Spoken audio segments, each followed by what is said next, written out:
So, good evening, everybody, and welcome to this meeting of the Human Resources Committee, first meeting of 2026 on the 4th of February. If I can just remind everyone, all participants, to please use your microphones when speaking, as the meeting is being webcast. And I think we'll move straight into the first item on the agenda, which is apologies for absence. Do we have any apologies for absence? No apologies, Chair. Thank you. So moving on straight on to item 2, which is the minutes of the meeting of the 24th of September 2025. Are members content for me as chairman to sign these minutes? Do we have a proposer? Thank you, Councillor Wilcox. And a seconder? Thank you, Councillor Connolly. All those in favour? Thank you. So those are passed. That's carried. Okay, moving on to item 3, Chair's announcements. I don't have any announcements today, so I think we'll move straight on to declarations of interest. So, do we have any declarations of interest? No declarations of interest. Okay, excellent. So let's move on to item 5, which is the Human Resources Q2 statistics. If I can hand over to Laura Smith, who's our HR advisor. Thank you, Laura. Thank you. Good evening, everybody. I'm just going to give you a summary of the Q2 HR stats. So we'll begin with, as of September 25, East Herts District Council employed 274.34 FTE staff with a headcount of 304. The sickness absence during Q2, a total of 584.87 FTE sickness absence days were recorded, equating to 10.4% total time lost. The short-term sickness accounted for 114.16 FTE days, equates to 19.5%, affecting 43 employees. For 14%, with an average of 0.42 days per FTE. The long-term sickness accounted for 470.71 FTE days, 80.5%, involving 14 employees, which equated to 8.4% with an average of 1.71 days per FTE. The long-term absences continue to be actively managed with HR support, including occupational health and the Employee Assistance Programme, to support employees' wellbeing and facilitate returns to work. So moving on to recruitment and retention, the recruitment activity during Q2 resulted in 10 new starters across place, communities, regeneration, customer and commercial, and legal policy and governance. Recruitment challenges do remain, particularly with environmental health, and work is underway to review service structures, explore apprenticeship routes, and enhance attraction through targeted advertising and LinkedIn promotion. As of the 30th of September 2025, the Council had 54 vacant posts, representing 17.7% of the establishment. The vacancies reflect a combination of budget management, service review, and posts currently in the recruitment process. The business critical roles continue to be supported through agency, interim or acting up arrangements to maintain the service delivery. Moving on to the leavers, there were 16 leavers in Q2, resulting in quarterly turnover rate of 5.2%. The projected annual turnover for 2025-26 is 15.7%, which is slightly above the Council's target of 14% and the national average of 15%. The reasons for leaving included promotion, retirement, career change, and personal circumstances. For learning and development, the activity in Q2 focused on statutory and skill-based training. A neurodiversity workshop was delivered to support inclusive working practices, and the Council continued to utilise the apprenticeship levy, with officers undertaking qualifications at level 3, 4, and 7. Mandatory e-learning remains a key focus, including the induction of training on preventing sexual harassment to meet the new statutory requirements. And lastly, health and safety. The council continues to operate in a predominantly low-risk environment. During Q2, there were 2 non-reportable related accidents and no RIDDOR reportable accidents, incidents or near misses. Incident and near miss reporting is encouraged to support organisational learning with additional wellbeing support available through the Employee Assistance Programme and the mental health first aid provision. Overall, health and safety performance remains stable with an appropriate oversight in place for both internal operations and contracted services. Thank you very much, Laura, and thanks for preparing that report. Are there any questions or comments? I appreciate we've got Q3 just coming up as well, which is perhaps the most recent, a lot of statistics. But are there any comments on these Q2 ones? Okay, so no comments on the Q2. Oh, Councillor Swainston.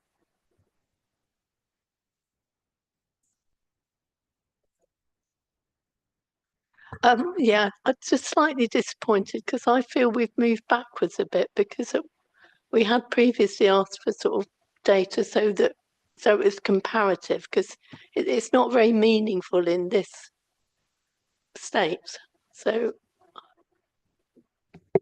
I think it's not meant as an excuse, but I think because there's been turnover in the HR team with the previous HR lead leaving and one of our HR advisors, we've not been able to probably pick up on some of those considerations, but it's something that we can look at moving forward. I think that turnover has meant that that's been lost, and we'd look to pick that up. If that's something that you've raised before, then absolutely would look to improve them in the future.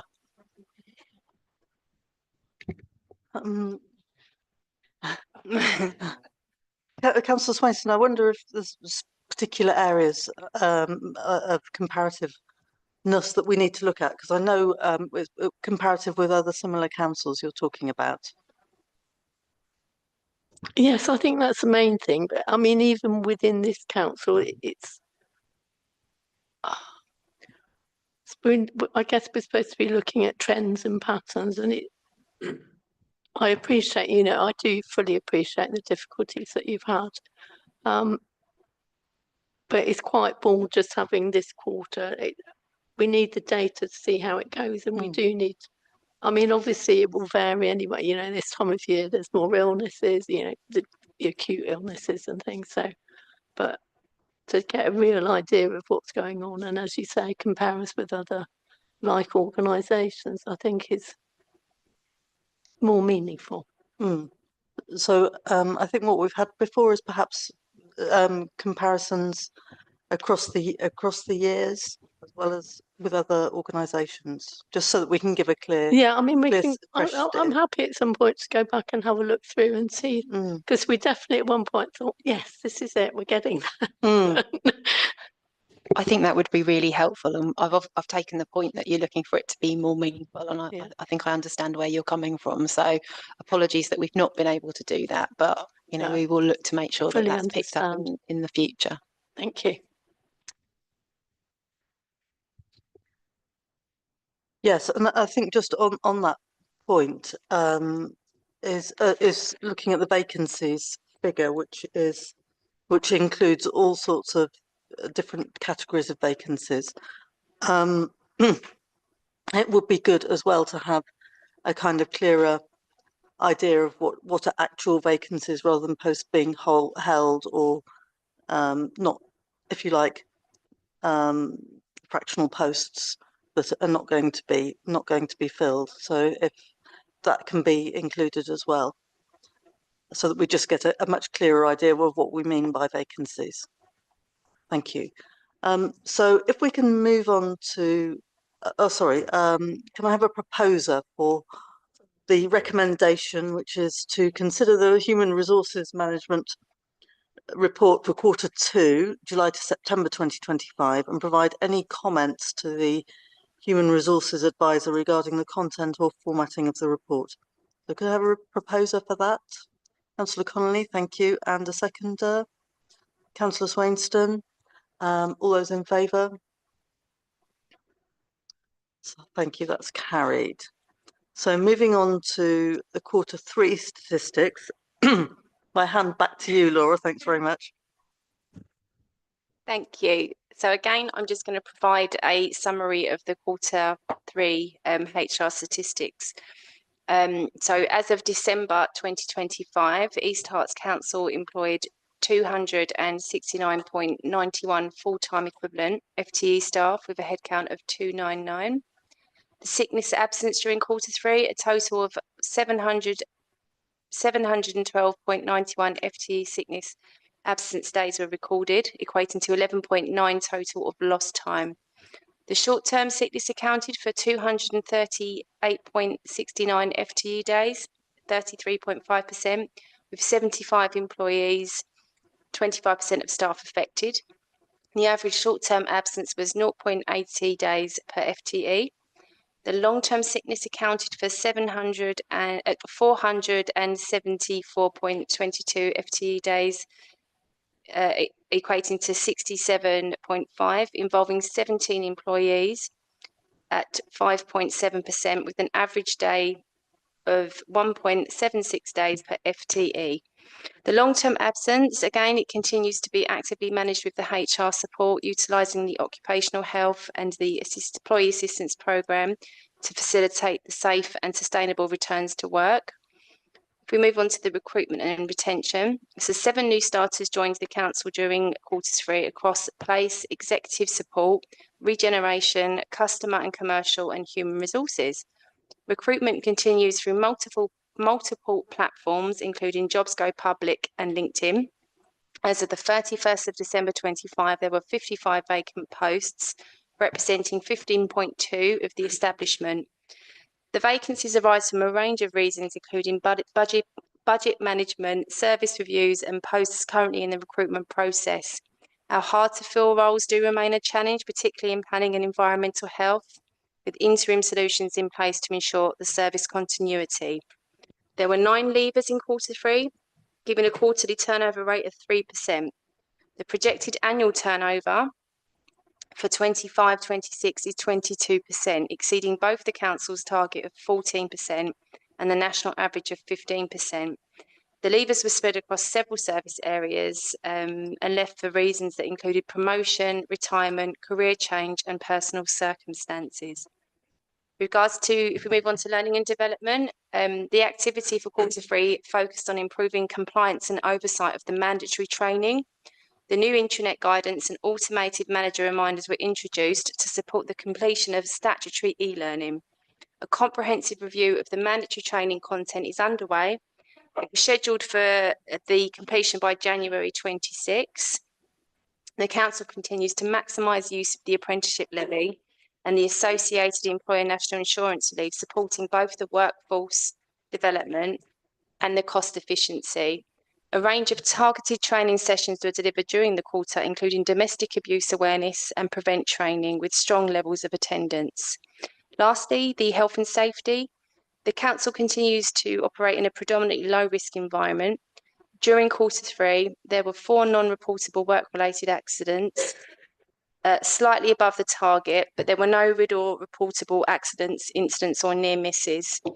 The reporting of incidents and near misses is encouraged to support learning and prevention, and employee wellbeing support continues to be provided through the Employee Assistance Programme and mental health first aid provision.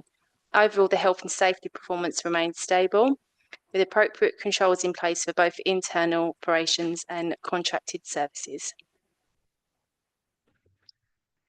Thank you very much, Laura. There are slightly two bits to this. So there is the quarterly report, and then attached to that is the minutes of the safety committee, the health and safety issues as well. So to begin with, does anyone have any comments on the quarterly report? Councillor Wilcox. Yes, just reiterating basically Councillor Swainston's point. When it comes to the vacant posts, there's a really useful breakdown of what the posts are in Q3, but it's not there in Q2. So it would just make it easier or good, because to me, I see 18 where the budget's being used in a different way, such a short-term service needs, then that seems quite high to me. I don't know if that's going up or down or how it's been. Changing report authors with Yeah. turnaround of staff.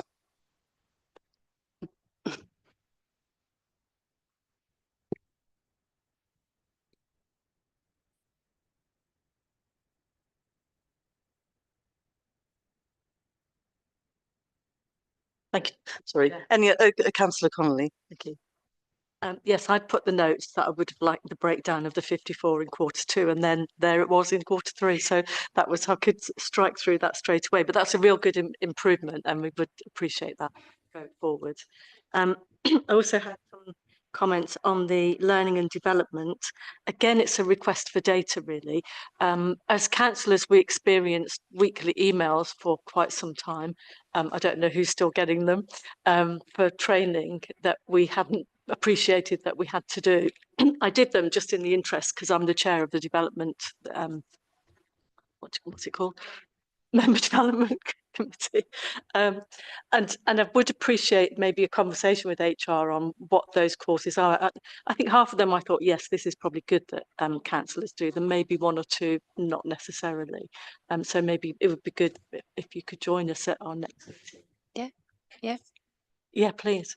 So after the last member development group, I did speak to HR, and they did tell me that mandatory training and the platform is under review. So it is something that was on my radar following our member development group. So yes, I have spoken to, I can't remember the lady's name.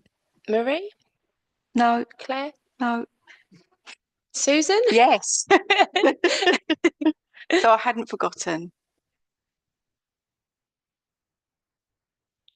But yes, in terms of data for staff, and also councillors, would appreciate, how everybody's doing. But when we agree what the right training is for councillors, but also for all staff, and also breaking down across levels of staff as well to see if there's any areas of challenge, that'd be useful.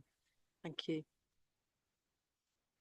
And then, can I go on to the Health and Safety Committee, or do you want me to hold fire? Well, I'll just see if anybody else has any more comments on that, on the rest of the report. No? In that case, yes, if you go on to the minutes of the Safety Committee. Thank you. In both safety committees, again, we've got the car park issues don't seem to be resolved, and it seems that issues in the car parks are causing the health and safety personnel challenges, and they seem to be trying to fix issues and then don't seem to be getting responses, or still not really clear who's responsible. I need to pick that issue up because there has been a change with our health and safety officer reporting into our environmental health services manager, and I think that's a good positive change. But we have talked about kind of more regular updates on the health and safety across the board, and one of the reasons is because of the parking issues as well. So I do need to pick that up again and come back to you with some progress. Okay, lovely. Thank you. Yeah, from the next chat. Thank you. Councillor Swainston. Hi, yeah. I'm just intrigued about something on here about possible vandalism issue with Bishop Stortford Town Council's roof. Does anyone know anything about that? No, but I can follow up and come back to you. Okay. Any other comments on those minutes? No. Okay. So in that case, the recommendation was to consider the Human Resources Management Report for quarter 3 and provide any comments to the Human Resources and Organisational Development Advisor regarding the content or formatting of the report. Could I have a proposer, please? Councillor Swainston, seconder. Councillor Wilcox, all those in favour? And that's carried. Thank you very much. So moving on to item 7, which is the Gender Pay Gap Report 2025. Over to you again, Laura. Thank you very much. Thank you. So I'm just going to give a a summary of the Gender Pay Gap Report 2025. East Hertfordshire District Council is required to publish an annual gender pay gap report under the Equality Act 2010, Gender Pay Gap Information Regulations 2017. The report was based or is based on statutory snapshot as a date of the 31st of March 25, and it uses the prescribed national methodology. So in 2025, the council's mean gender pay gap reduced by 4 percentage points, while the median gender pay gap increased by 3 percentage points. This was in comparison to 2024. The reduction in the mean gender pay gap reflects changes in workforce composition and pay distribution, including an increase of the overall headcount and a greater proportion of women in the upper and upper middle pay quartiles, alongside more men in the lower pay quartiles. The increase in the median gender pay gap reflects changes in the middle earners for men and women, although the specific cause of the decrease in female median value is not yet clear. The council is confident that it is a gender pay the council is confident that its gender pay gap is not caused by unequal pay for the same or equivalent work. All roles are evaluated using the Hay job evaluation scheme. Pay and grading arrangements are agreed with recognised trade unions, and the council operates a transparent pay policy. The analysis of pay quartiles shows that the council has relatively strong gender balance at senior levels. The gender pay gap is largely driven by the high concentration in women in lower paid roles, which tend to be the customer facing or administrative in nature, but by the outsourcing of traditionally male dominated services. Attracting more men into lower paid roles does remain a key challenge. The progress against the 2024 action plan includes continued promotion of equality focus initiatives, the delivery of mandatory equality, diversity, bullying and harassment training, and the preparation of improved recruitment equalities reporting following the implementation of a new applicant tracking system in 2025. The council remains committed to reducing the gender pay gap through ongoing equality training, promotion of inclusive working practices, and support for flexible and blended working, and the development of staff into specialist and leadership roles. Relevant corporate policies will be reviewed in 2026 to ensure they continue to support equality and fairness across the organisation. Thank you very much, Laura, and thanks to Claire as well for producing the report. So does anyone have any comments on this report? What I would like to say is I think it's good. It's really good that there's been such a good take up of the training that we've offered on equality and diversity and anti-bullying and harassment. So that's really positive, and it's positive that this is a focus for our workforce. Councillor Connolly. Thank you, Chair. Yeah, just a couple of comments. Actually, it goes back, and now I remember why I said have data on training for different levels. It was actually because of this statistic that 76% of staff have completed the equality and diversity, which means that nearly a quarter haven't. And I'm just interested to know how that's spread out, and also there's some gap in the bullying and harassment. I think this is the third time I've heard this report, and it's the same every time that we've got this discrepancy at the bottom. I'm not sure that the aim of the gender pay gap process was to encourage men into low-paid jobs. And it's obviously not going to work in this situation. And I'm not great at statistics, and I don't know what the solution is, but I don't want to hear this again. I think I'd like to understand some different way of the intention of this process. And sorry, it's not helpful, but I'm struggling. Thank you, Councillor Connolly. Councillor Swainston. I suspect again that we had the same issue, because I think at one point we did get more what we wanted to see. So again, I'll have a look back through and see if we can find that, because again, we want it to be meaningful. Completely agree. It needs to be meaningful and it's helpful to have these discussions. So anything that you may have picked up before, we would be grateful for. I think at one point we signed up for some a programme which gives you comparative statistics with other comparable councils. So that might be a good place to start as well. Okay, any more comments on the gender pay gap report 2025? And there's also an action plan, and are we happy with that action plan? That's on, yeah, I'm presuming everyone's read the action plan. Or would you like a moment to look, just to look at that?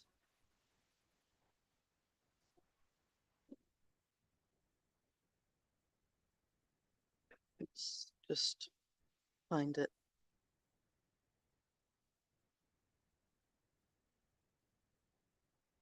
In fact, I think it's just in the last paragraph, is it? It's not. Oh, here we are. So it's on page 60 of the ModGov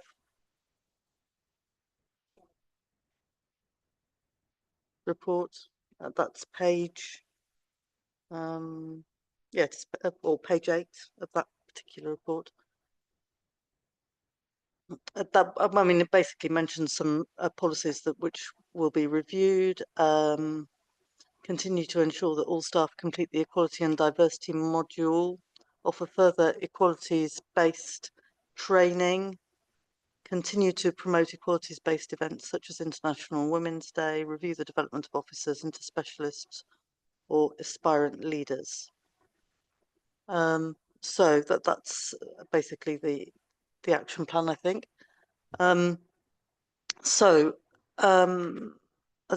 anyone have any comments on that, or shall we just move straight to a vote on both of them together, both of the recommendations together? Okay, so the recommendations are to note the Gender Pay Gap Report 2025 and to approve the action plan for 2026-27. So do I have a proposer? Councillor Wilcox, thank you. And the seconder, Councillor Connolly. All those in favour? Thank you, that's carried. So now we're moving on to our pay policy statement for 2026-27. And I'm going to pass over to Sarah to introduce this one. Thank you, Sarah. Thank you. I mean, you will be familiar with the pay policy statement. It's an update from the statement last year that came to this committee first and then went on to be agreed by full council. It's a requirement to produce one annually. It's set out in Appendix A. It has been updated. There have been some changes at that senior officer level to reflect that. I would just mention one thing, though, that we will need to update following this committee, and that's in relation to additional payments. The additional payments section relates to additional payments for the statutory officers. There will be an additional payment for the deputy chief exec responsibilities that will need to be added into that. If you recall, there used to be the deputy chief executive officer post. It was a post in its own right. That changed through the senior management restructure that was done last year, and now there are just additional deputy chief exec responsibilities there where an additional payment is made as a part of that. So we do just need to pick that up as part of referring that on to council. Happy to answer any questions or anything specifically. Councillor Wilcox. Just one, where it said, because I saw the one about the additional payment for the chief executive and there's an additional payment for the deputy chief executive. How many other roles get an additional payment? Is it just those two?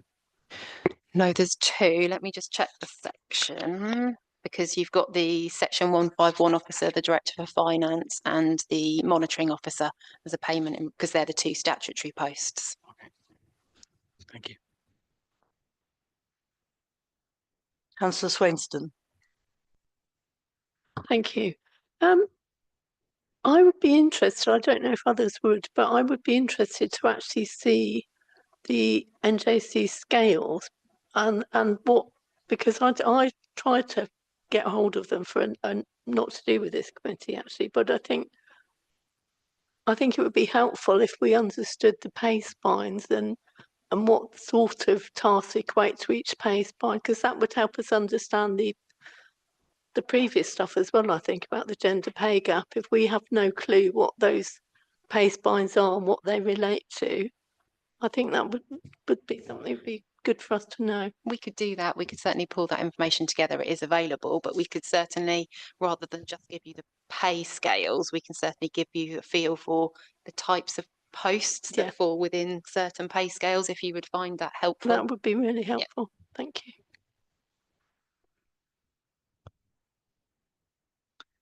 Any other comments?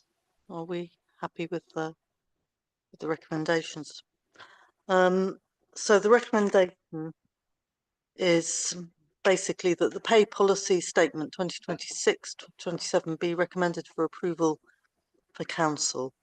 Do we have a proposer? Councillor Holt. And a seconder? Councillor Swainston. All those in favour? So that's carried. Well, I think that, oh, sorry, I will continue to the end of the agenda. So item 9, exclusion of the press and public. Is there any part 2 business? No part 2 business. Item 10, are there any urgent items? No urgent items. Okay, so there are no urgent items, and therefore that concludes tonight's meeting at 7:32. Thank you very much, everybody.